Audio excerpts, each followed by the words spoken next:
Classe inversée. Qu'est-ce qu'on y voit? On y voit donc déjà une grande variété d'activités. Là, contrairement à ce schéma, ben, on voit que l'élève réalise des activités variées.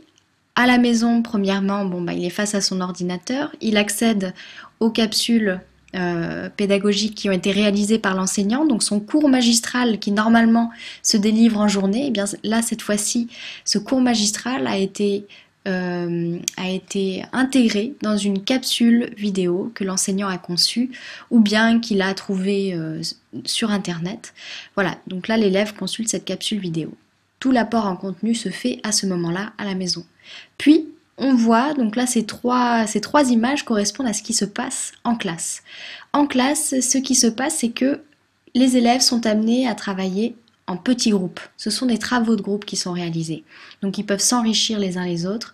Il y a vraiment un apprentissage qui se fait non seulement entre pairs, mais aussi, on le voit sur cette deuxième image, avec l'enseignant. L'enseignant apporte une aide personnalisée pour les élèves qui ont un besoin particulier, qui ont besoin d'avancer sur un sujet sur lequel ils bloquent, qui ont des questions à poser.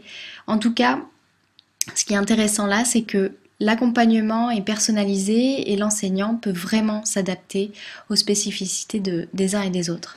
Et enfin, cette troisième image illustre la nature de ces travaux de groupe et de ces projets qui sont plutôt stimulants vu qu'ils amènent à partir des centres d'intérêt des uns et des autres. Mais au-delà des centres d'intérêt, l'idée c'est de stimuler la curiosité des élèves, de les encourager à explorer des thématiques variées et pluridisciplinaires et de les amener à exprimer leur créativité. Donc là, finalement, tout ce temps qui normalement est dédié pendant la journée en classe à du cours magistral, eh bien, il est orienté et dédié à des activités de groupe, des activités d'exploration, des activités qui stimulent la curiosité et le plaisir de la découverte, et qui aussi sont des activités où l'enseignant peut apporter son aide à chacun.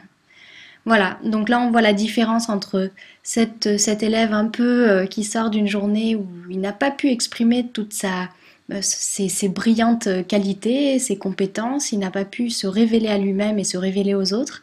Et là on voit un élève qui est plutôt content de lui-même, qui a pu réaliser de belles choses dans sa journée et qui du coup est motivé. Voilà, donc j'espère que ce schéma vous parle autant que moi et à bientôt pour de nouvelles aventures.